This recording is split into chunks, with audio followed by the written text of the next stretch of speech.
இந்த மாதிரி நிலம் எங்கேனா இருந்துச்சுன்னா தருமபுரி மாவட்டம் இண்டூர் பகுதியில் ஆக்கிரிங் பண்ணிங்கன்னா போலீஸ் கேட்காதான். ஏன்னா சிவில் மேட்ருன்னிடும். அடிதடி பிரச்சனை வந்தால் மட்டும்தான் விசாரிக்குமா. அந்த மாதிரி எனக்கும் சொல்லிடுச்சு. உங்களுக்கும் எங்கேயாவது நிலம் இருந்துச்சுன்னா இது மாதிரி கல் போட்டு விட்டு போனால் ஆக்கிரிங் பண்ணி உள்ளே உட்காந்துருங்க. சைட்டுக்காரன் கம்ப்ளைண்ட் கொடுத்தானா கூட பத்திரத்தை வச்சு கம்ப்ளைண்ட் கொடுத்தா கூட விசாரிக்கிறதுக்கு அதிகாரம் இல்லையா போலீஸுக்கு. அதனால் நீங்கள் யாருனாலும் இந்த மாதிரி சொத்துங்களை பிடிச்சி ஆக்கிரிங் பண்ணலாம். தருமபுரி மாவட்டத்தில் எஃப்சி ஆஃபீஸில் கம்ப்ளைண்ட் கொடுத்தே விசாரிக்கலை.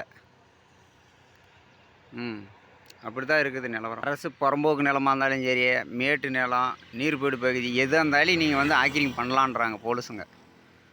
நீங்கள் பண்ணிக்காங்கப்பா, நாங்கள் கேட்குறதுக்கு அதிகாரம் இல்லை, எங்களுக்கு சிவில் மேட்ரு இது விசாரிக்கிறதுக்கு அதிகாரம் இல்லைன்றாங்க.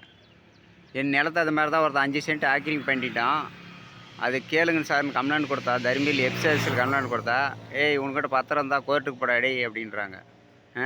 இது சிவில் மேட்ரு விசாரிக்கிறதுக்கு அதிகாரம் இல்லைன்றாங்க. அதனால் இந்த இடத்த சூஸ் பண்ணலான்னுக்கிறேன் நான். இந்த இடத்துல குடிசல் போட்டால் எப்படி விசாரிக்க மாட்டாங்கன்னு பார்க்கலாம். இண்டூர் பகுதி தருமபுரி மாவட்டம். இதுதான் சிவில் மேட்டரோட பேப்பர்.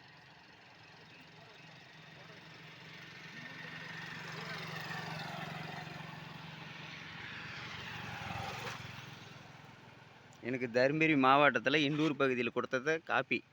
என்னோடய நிலத்துக்கு ஒருத்தன் 5 சென்ட் ஆக்கிரிங் பண்ணுறான் சார் கம்ப்ளைண்ட் கொடுத்தா இண்டூர் ஸ்டேஷன்லேருந்து கொடுக்குறாங்க. எனக்கு உன்னையால் அதிகாரம் இல்லைப்பா எங்களுக்கு விசாரிக்கிறதுக்கு, நீ பத்திரம் வச்சுருந்தா கோர்ட்டுக்கு போப்பா அப்படின்ட்டாங்க. இப்படி கூட கம்ப்ளைண்ட் கொடுத்தா சொல்லலாமா ஸ்டேஷனில்? சொல்லு. இதுக்கு மேலே நம்ம கோர்ட்டுக்கு போகணுமா? எங்கேனாலையும் சொத்து இருந்தாலே ஆக்கிரிங் பண்ணலான்றாங்க. இல்லைன்னா அடிதடி பண்ணு.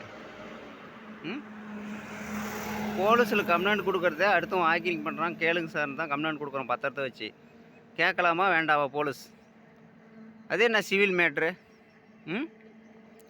இது சிவில் மேட்ரா? சொத்தில் சிவிலுக்கு இதுன்னா அவன் எதிர்பார்ட்டி எதனா ஒரு ஃபார்ம் காட்டணும். சொத்து ஆக்கிரிங் பண்ணி வச்சுக்கிறானா அவங்ககிட்ட ஒரு பத்திரம் இருந்தால் சிவிலுக்கு போகலாம். பத்திரமே இல்லாதக்கிறவன் எப்படி சிவிலுக்கு போவான்? என்கிட்ட பத்திரம் இருக்குது, அவங்ககிட்ட என்ன இருக்குதுன்னு கேட்டால் போலீஸ்க்கு என்ன பிடுங்குற வேலையா? சொல்ல கேட்கலாம்ல. இப்போ அவன் வீடு கட்டி கொடுத்தனும் போகிறானான். இதெல்லாம் ஊரில் கேட்குறதில்ல.